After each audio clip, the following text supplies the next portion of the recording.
Hey all, Glenn from Pat Glenn's Fish here again, midway through my morning walk with Elwood. Video today is going to be all about some prep we're going to do because of what's going to come hopefully over the next day or two with some gnarly weather. The front that's coming across the eastern seaboard.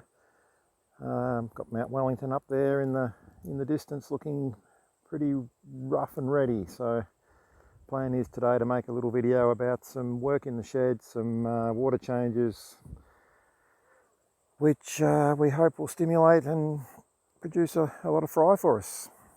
See you soon.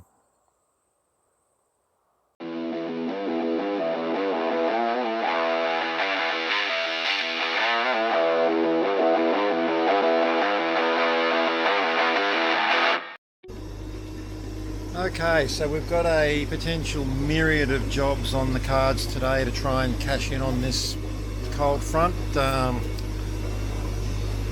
One of the jobs I want to get sorted is this tank.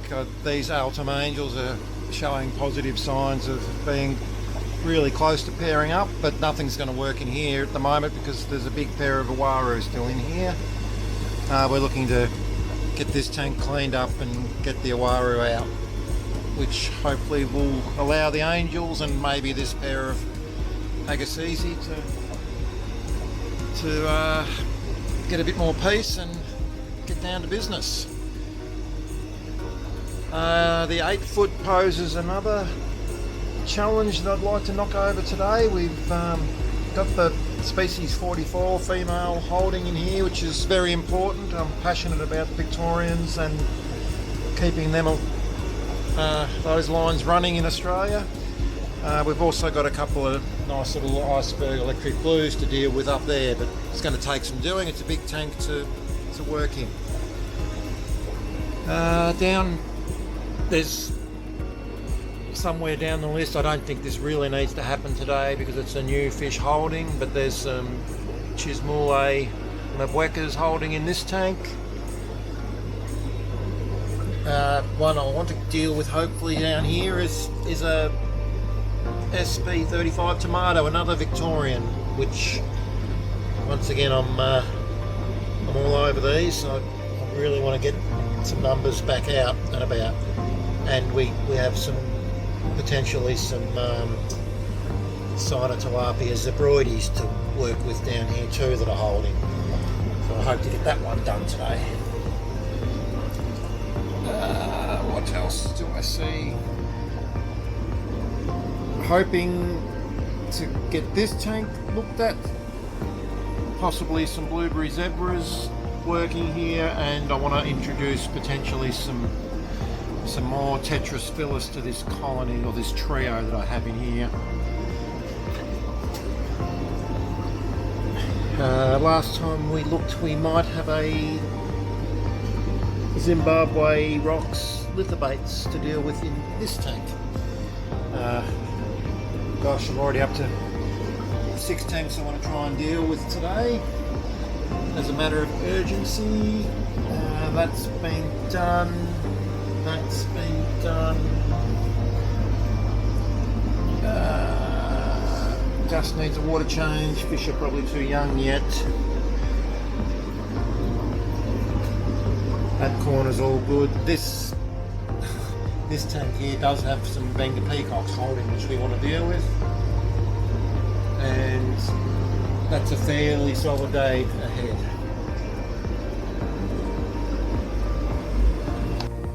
So I'm lucky today to be getting a bit of help out here from my good buddy Steve Vaughn, aka the cichlid guy, who's standing in one of his happy places, about to do what he enjoys the most in fish keeping, and we're going to strip some fish. So rip into it, Connie. Get into it. Cool. Get in, get out, stop mucking about. It's got a couple of electric blues here, which I've been holding for a couple of weeks. And these are some young breeders, so we're not expecting massive numbers yet, given the size of them, but numbers are numbers, and we're probably expecting them to be pretty well advanced. I'm going to try and get a bit of footage later on, a little bit more close-up stuff of Steve's method.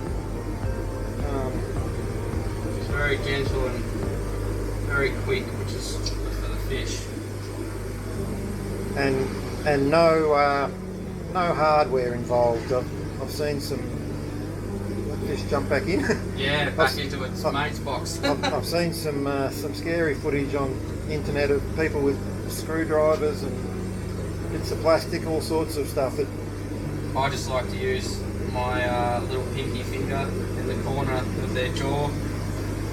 It's very gentle, and the fish usually help me out, and then I pump underneath their chin with my index finger and my right hand, being left-handed. It makes things a little bit more awkward, but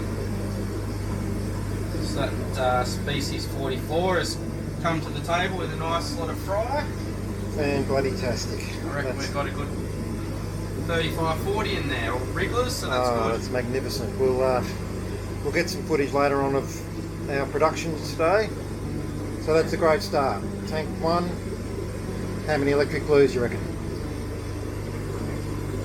They haven't amounted to much, to be perfectly honest. I think because they're juvenile. So yeah, and look, they've been getting clobbered and chased in that tank for a while, so that's to be expected. Excellent. We'll get back to some boring scrubbing glass and check in later.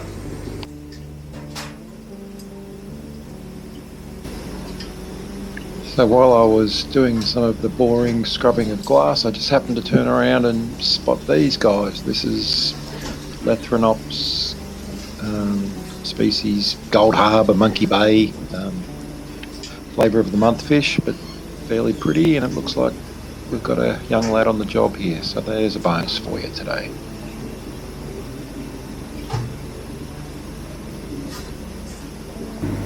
Hey guys, Steve on here from the Cichlid Guy. Just a bit of a recap on what we achieved today. We started off with the species 44 thick skin, which is an important Victorian to the hobby here in Australia. So we secured a nice little mouthful of those, which is good news.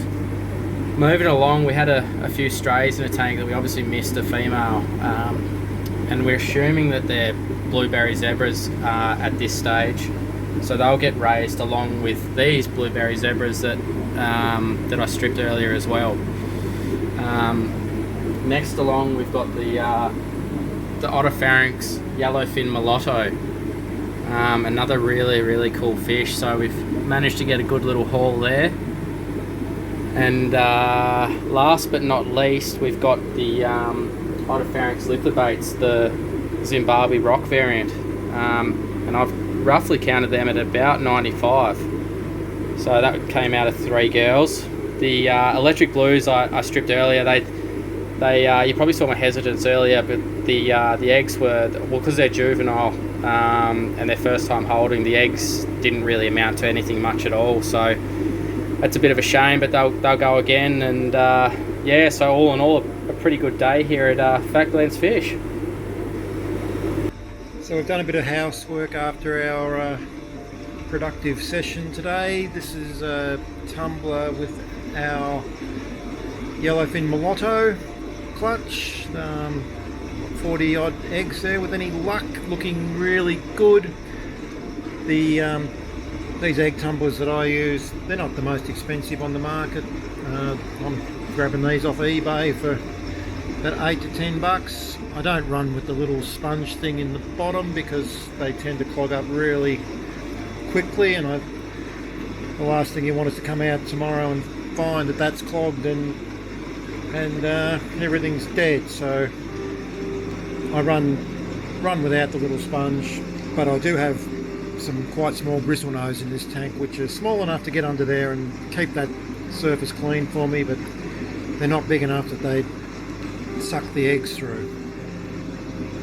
So that's our yellowfin mulatto, bubbling away happily.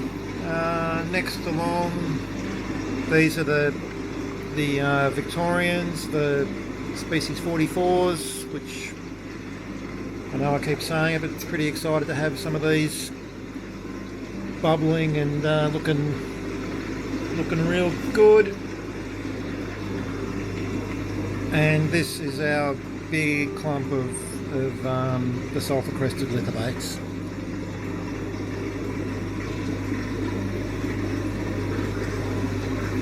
Looking good, very happy with. With the next little phase, we're going to tuck those free swimming fry that we found in the bottom of tanks and that were stripped as free swims. Steve's going to take you through putting them away now.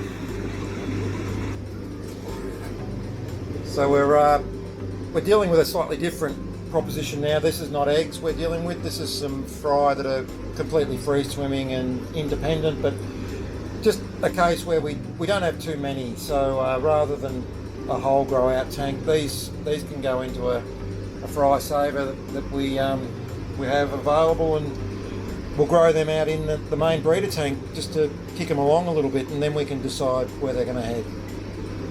Cool, I'll get into it.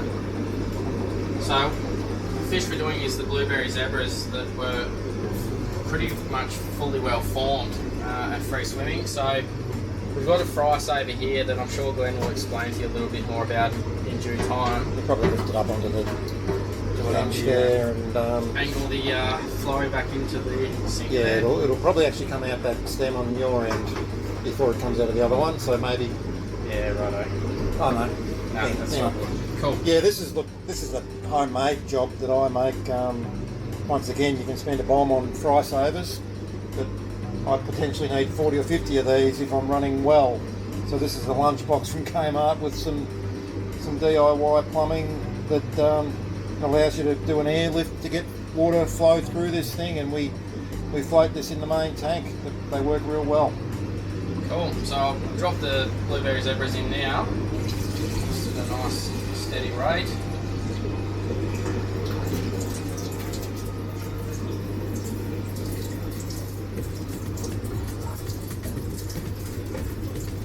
Sometimes you get a fry that stick to the tub, but that's all good. We sorted them out, and those extra ones that I spoke about earlier that were spit in the main breeding tank, so we'll put them in. So they've got all the room in the world there to now spend time in the water that they came out of, which I think is imperative at the early stages of fry. Not too many culture shocks for them. So they're effectively now good to be floated in the main tank, and it's a great way to save room as well if you tighten the space while you get organised. Yep, that's a real good point. And what we're doing here is we're working on the principle, and I think everyone that's done a little bit of fish breeding will have experienced this, where you deal with a tank full of breeders, and one day you'll look and suddenly there's an inch long fry there that you didn't know you even had, and that probably got out the last time you did a strip, and it's an inch long whilst the ones you dealt with might be 10 mil. So we're just big on the premise that there's something in that water that the broodstock are in that helps, and we're trying to work with that theory. So it's been a big day, a big Friday.